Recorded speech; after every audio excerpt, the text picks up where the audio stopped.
باب ما یقول عند الخلا.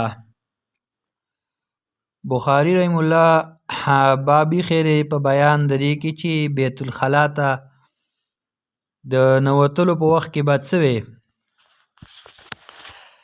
حدثنا آدم قال حدثنا شعبة عن عبد العزيز بن صهيب قال سمعت أنسا يقول كان النبي صلى الله عليه وسلم إذا دخل الخلاء. انس رضی الله عنه چې نبی رسول الله بیت الخلا ته کله داخل شو قال وبویل دا دعا به وکړه اللهم اني اعوذ بك من الخبث والخبائث. ویل الله زستانه پنۍ غواړم په هغه نارینه شیطان سره او په خبائث په مؤنث شیطانانو نه پنۍ غواړم. دا دواړه ناپاکه دي ځکه ورته خبث وایي. پنۍ غواړم په ناپاکه مذکر شیطان او په ناپاکه مؤنث شیطانانو پنۍ غواړم.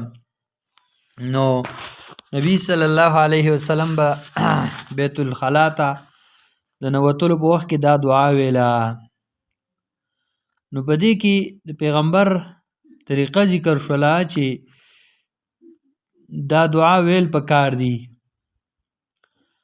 چې کلم سړی بیت الخلا ته نوځي ګس خپه به مخکې کی او دا دعا به ووایو او بیا چې کله قضای حاجت وکي او د بیت الخلا نه راوځي نو خیخ به را مخکې کی او غفرانک دعا به ووایو.